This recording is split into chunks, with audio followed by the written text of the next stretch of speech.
À la une de l'actualité, présomption de fraude à la législation douanière opérée par Essakanes A. Le RENLAC veut que toute la lumière soit faite sur cette affaire. Le réseau national de lutte anticorruption était face à la presse ce matin, occasion pour ses responsables de faire le point sur la gouvernance au Burkina Faso. Cet effectif, le travail a repris ce lundi à la Poste Burkina. Il l'avait annoncé le week-end dernier. Le Sintra Post a tenu parole, de quoi susciter le déplacement de la ministre de tutelle sur les lieux. Adia Fatoumata Ouattara a tenu à saluer l'initiative. Eux aussi ont accepté de mettre de l'eau dans leur vin. Les enseignants et autres agents du ministère en charge de l'éducation nationale. Après plusieurs mois de paralysie, ils ont repris le chemin des classes. Aujourd'hui, il est question de les redéployer pour un meilleur rendement. Un conseil de cabinet élargi s'est tenu hier à cet effet. Bonsoir, soyez les bienvenus. Encore une victime des camions gros gabarit à Ouagadougou. Une jeune dame a été mortellement percutée ce matin sur l'avenue Muammar Kadhafi. Comment le drame s'est-il produit? Images et commentaires, Didier Daourou, Roméo Keta. Des images choquantes qui démontrent l'ampleur de la situation. Un corps sans vie et d'énormes dégâts matériels à l'intersection du boulevard Muammar Kadhafi et l'avenue Père Joseph Vresenki en face de IAM Ouaga 2000. Comment ce drame a pu bien se produire? La cause? Un camion benne transportant du gravier. Le matin, là, vers 10h, 11h comme ça, nous étions là et un bien il est sorti vers l'essentiel pour venir. Quand il est venu là, il a lâché, il n'a pas frein. Il a crié. Le feu là était rouge. Voilà maintenant, il a invité pour descendre. Et puis premier, il a pressé un taxi moto. Lui, il est couru. Voilà maintenant, il est venu ramasser vendeur de ce sac-là. Lui était mort et 3 blessés, un mort. Ce que moi j'ai vu seulement. Voilà. Une panne technique serait la cause de la perte de contrôle de l'engin. Selon les témoignages, le véhicule venant de l'échangeur de Ouaga 2000 ne disposerait pas de système de freinage. Le feu étant rouge, le chauffeur a dû bifurquer, emportant tout sur son passage. Le corps sans vie est celui de la vendeuse de Sakamé. Le conducteur, lui, a pris la clé des champs. Cette dame, elle, a échappé de justesse à cette tragédie. Elle n'a que ses larmes comme pour dire merci à Dieu.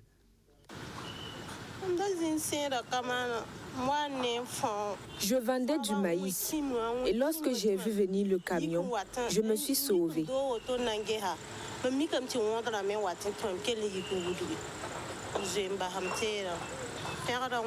Je remercie Dieu pour ses bienfaits. Les autorités municipales sur les lieux constatent l'ampleur des dégâts. Vous pouvez constater vous-même, nous n'étions pas là au moment justement que l'accident se passait. Nous étions de passage, nous nous sommes arrêtés, nous avons regardé et c'est encore désolant. Nous avons pris des dispositions, nous avons pris des mesures. Qu'est-ce que nous n'avons pas entendu? Cela dénote encore qu'il faut encore redoubler de vigilance. Les étalages, les commerces au bord de nos routes, nous pensons que cela est interdit et nous allons y veiller. Nous avons commencé à déguerpir, même ici, je disais tantôt, ils ont été déguerpis, ils sont revenus. Ces derniers jours, les accidents mortels impliquant des poids lourds sont légion dans la ville de Ouagadougou. L'arrêté portant réglementation de la circulation des engins poids lourds, pris par le maire de la capitale le 7 mai dernier, a été réaménagé, suite à un mouvement d'humeur de l'Union des chauffeurs routiers du Burkina. Le nouvel arrêté dispose que les véhicules dont le poids est compris entre 3,5 et 10 tonnes sont autorisés à circuler de 8h30 à 11h30 minutes, de 13h30 à 15h30 et de 20h à 5h du matin. L'affaire a déchaîné les passions en début d'année. Une cargaison de produits miniers suspects appartenant à la société minière Ayam Gold Essakane est saisie et mise sous scellé à Bobo Dioulasso. Le rapport d'expertise demandé par les autorités judiciaires révèle d'énormes irrégularités et conclut une tentative d'exportation frauduleuse d'or de grande envergure. Ce 27 mai, c'est le RENLAC qui donne de la voix. Le réseau national de lutte anticorruption invite l'exécutif à faire toute la lumière sur cette affaire. Roméo Kweta.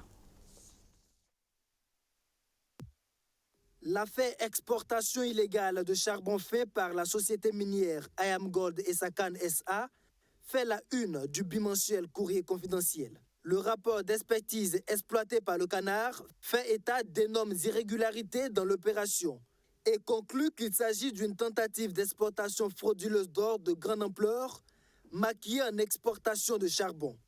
C'est aussi ce à quoi est parvenu le RENLAC, le réseau national de lutte anticorruption, suite à ces investigations.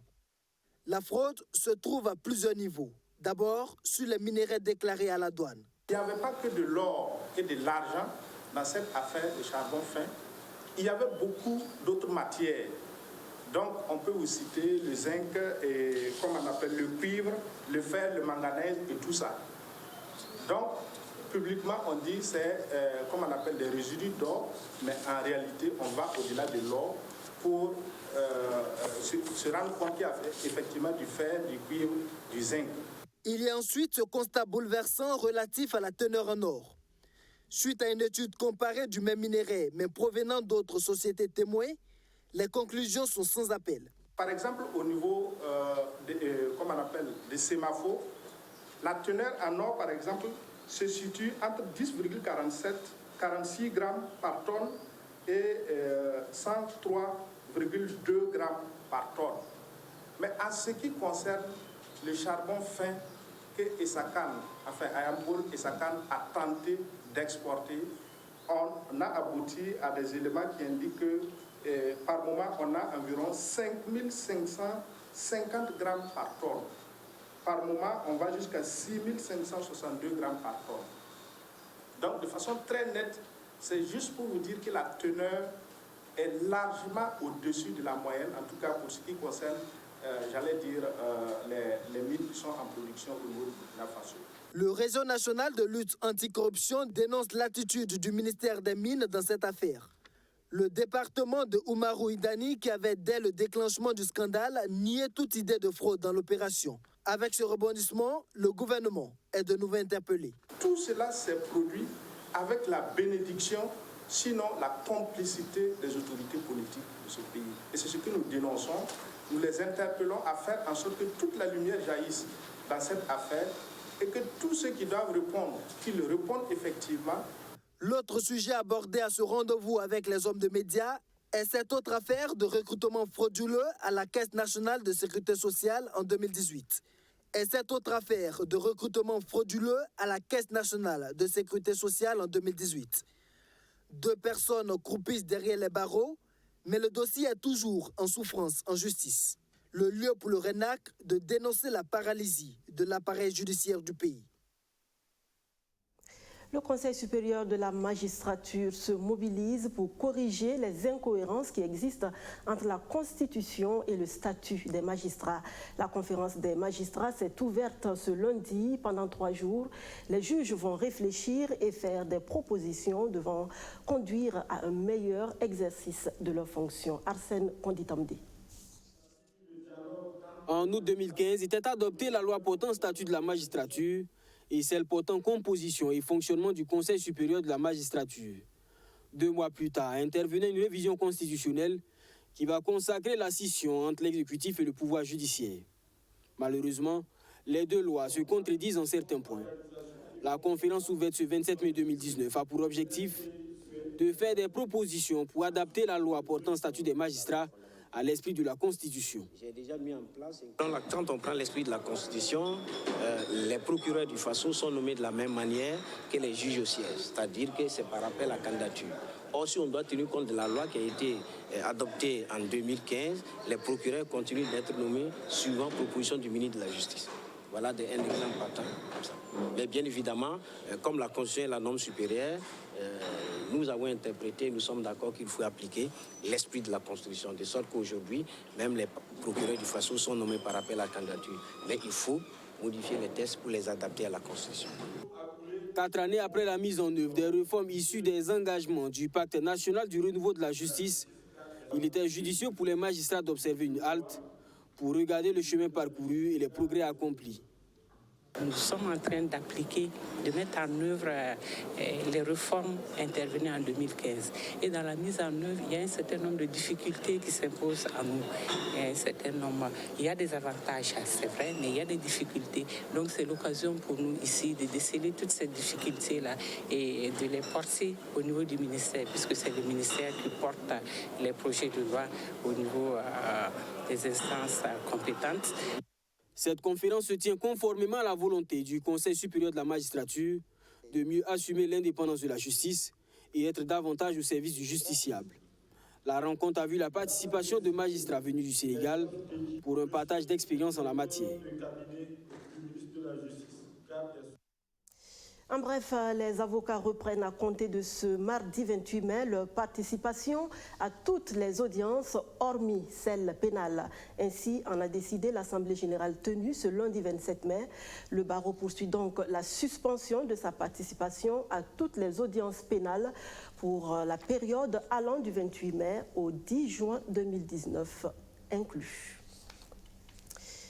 L'annonce a été faite ce week-end. Les travailleurs de la Poste Burkina, après plus de 2 semaines d'inertie, marquées par l'expulsion violente de leur directeur général, ont effectivement repris le service ce lundi.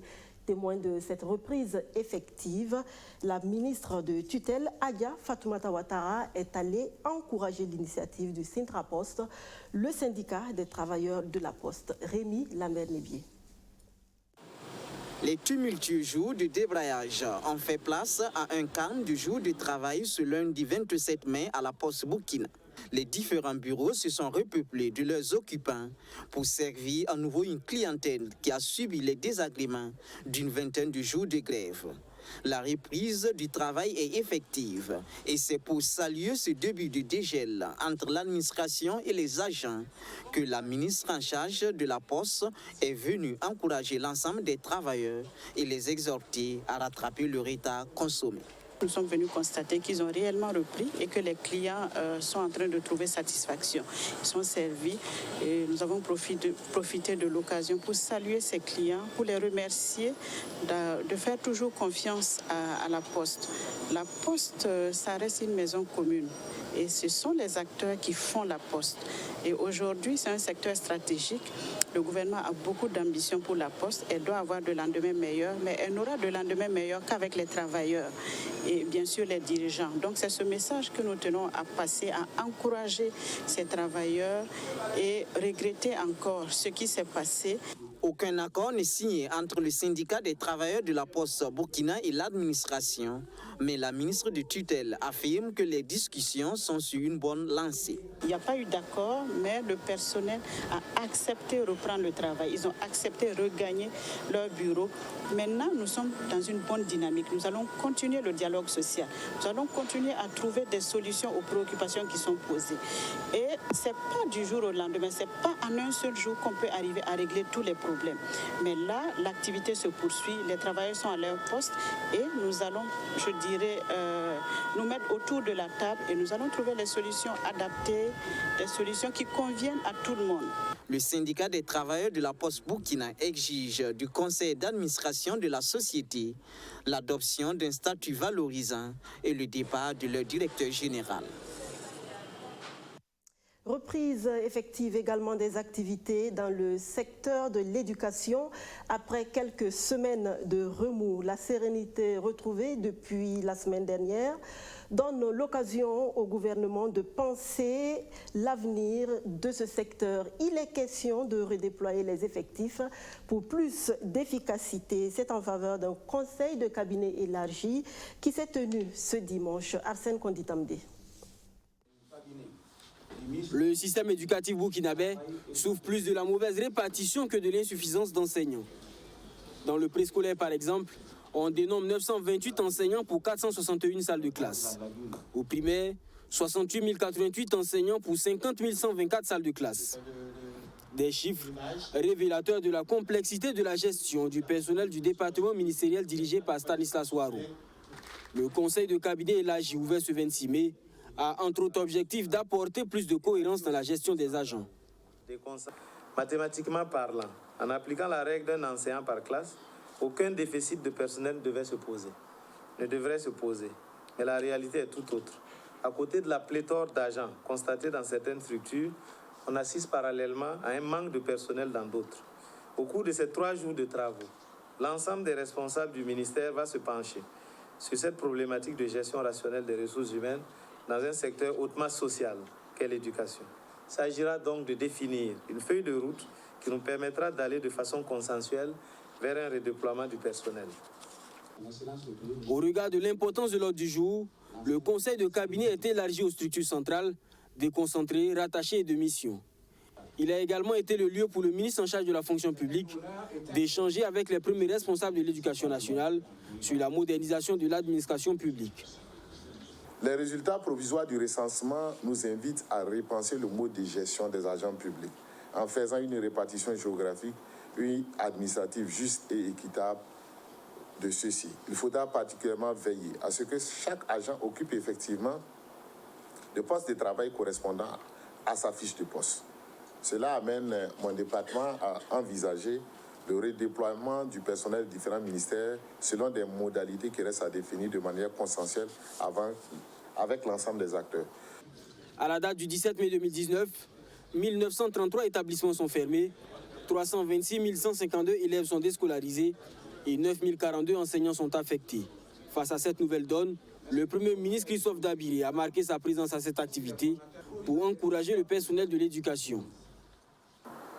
J'avais trouvé que c'était l'occasion pour moi de vous rencontrer et à travers vous rencontrer l'ensemble des enseignants de ce pays pour leur dire notre solidarité, pour leur dire notre soutien, pour leur dire nos encouragements et les appeler à participer à la résilience que nous créons au niveau de l'ensemble des populations dans cette situation extrêmement difficile. La cérémonie d'ouverture de ce conseil de cabinet élargi a été marquée par la présentation du prix reçu par Stanislas Ouarou en Côte d'Ivoire. Un prix récompensant son travail pour l'alphabétisation au Burkina Faso. Cette question à présent, comment le gouvernement compte-t-il à la fois s'occuper des travailleurs du public au cas par cas, tout en poursuivant dans sa dynamique de remise à plat des salaires? La question est au cœur de la chronique économique de cette semaine. C'est l'heure des échos de l'écho.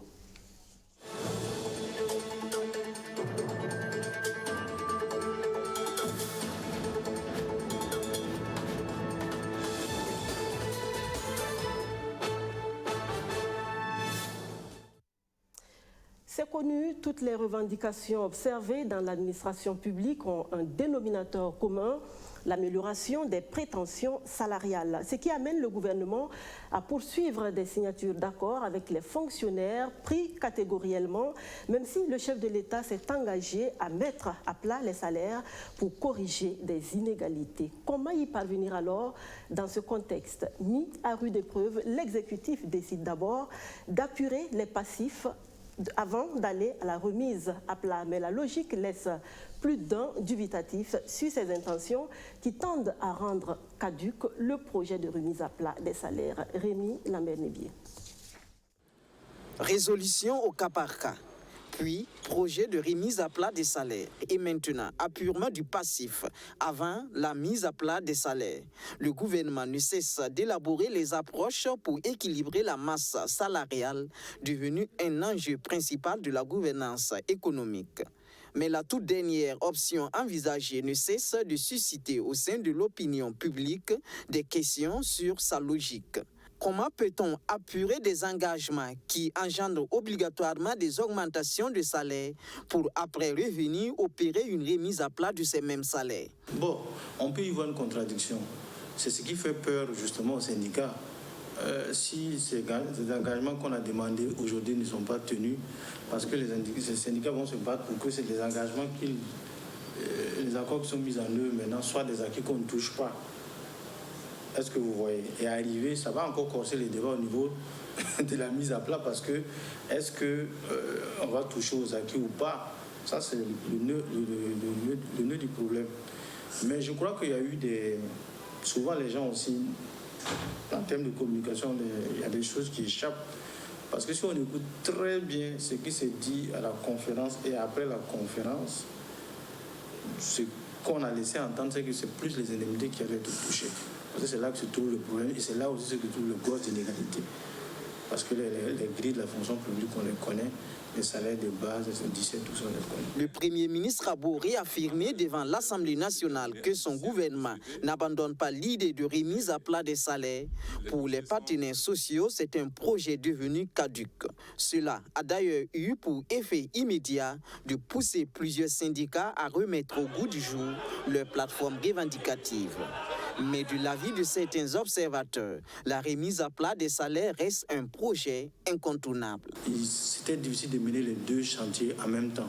Je crois que peut-être que c'est la raison qui a présidé au choix du gouvernement, voilà, l'approche actuelle du gouvernement de dire, bon, il y a eu des engagements qui ont été pris. C'est vrai que ces engagements sont souvent difficiles à tenir parce qu'il y a des implications financières. Donc, c'est de voir dans quelle mesure régler tous ces problèmes-là. Parce que c'est des engagements pris, donc il faut les respecter. Mais ce qui est sûr, à l'allure où toutes les choses sont en train d'aller, on ne pourra pas faire l'économie de ce débat sur la remise à plat. Et ceux qui suivent l'évolution des finances publiques, et surtout quand on regarde aussi la situation économique, les tendances actuelles, bon, on s'est dit que une des solutions, c'est là-bas. Ce n'est pas la solution, parce qu'il faut mettre beaucoup de choses en œuvre et contenir la masse salariale aussi, mais créer aussi des facilités pour les populations dans d'autres secteurs pour qu'on ressente moins, évidemment, s'il y a des petites baisses de revenus, que ce soit assez soutenable pour l'ensemble des Burkinabés. Apurer le passif des engagements pris, puis se pencher après sur la question de remise à plat. L'approche du gouvernement tiendrait donc dans sa logique. Cependant, au regard du passif à apurer, le projet de remise à plat des salaires devrait être envisagé sous un agenda long terme.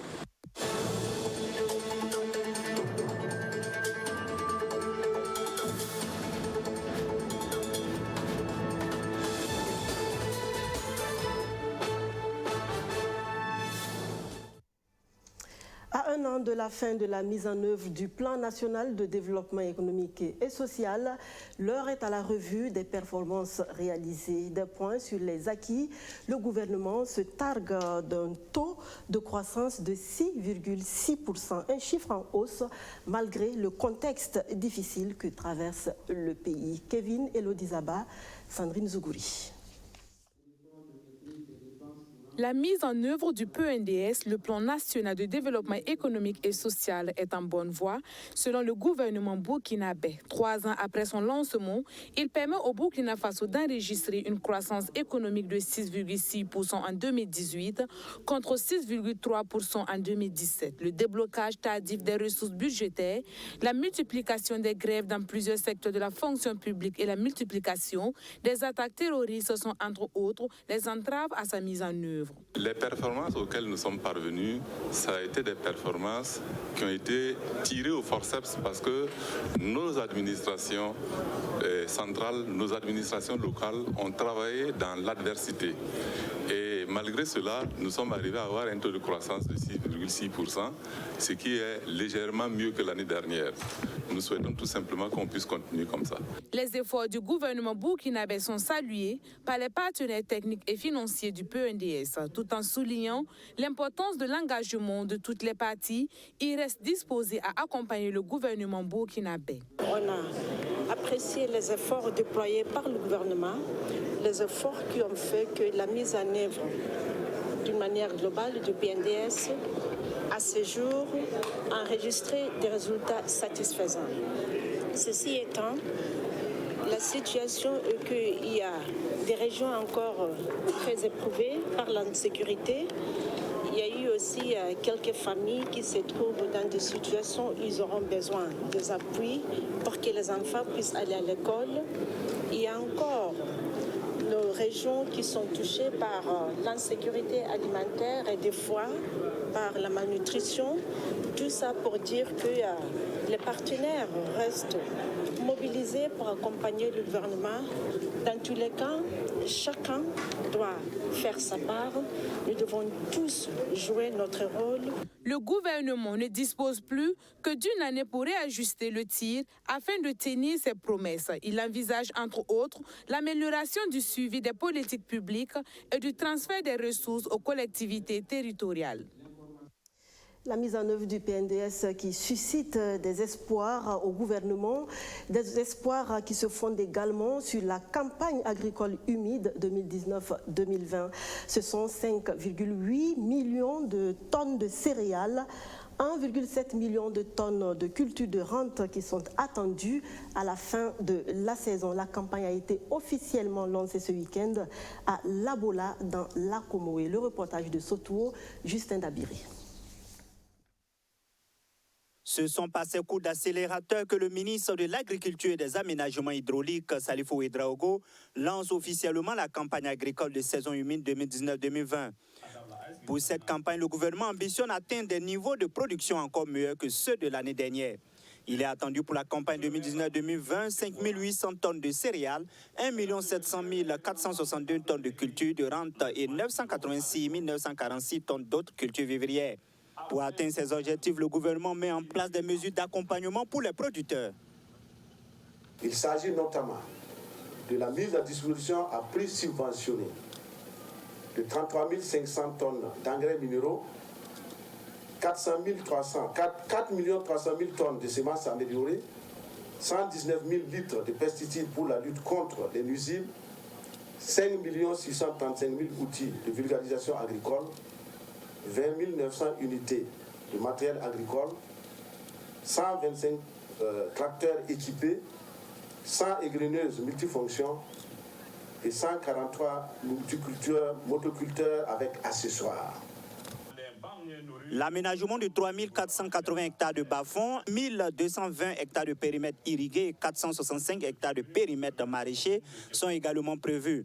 Cette cérémonie de lancement marque également le lancement des travaux d'aménagement de 1000 hectares de terre dans le cadre du projet de restructuration de la mise en valeur de la plaine aménagée de Nyofola-Douna.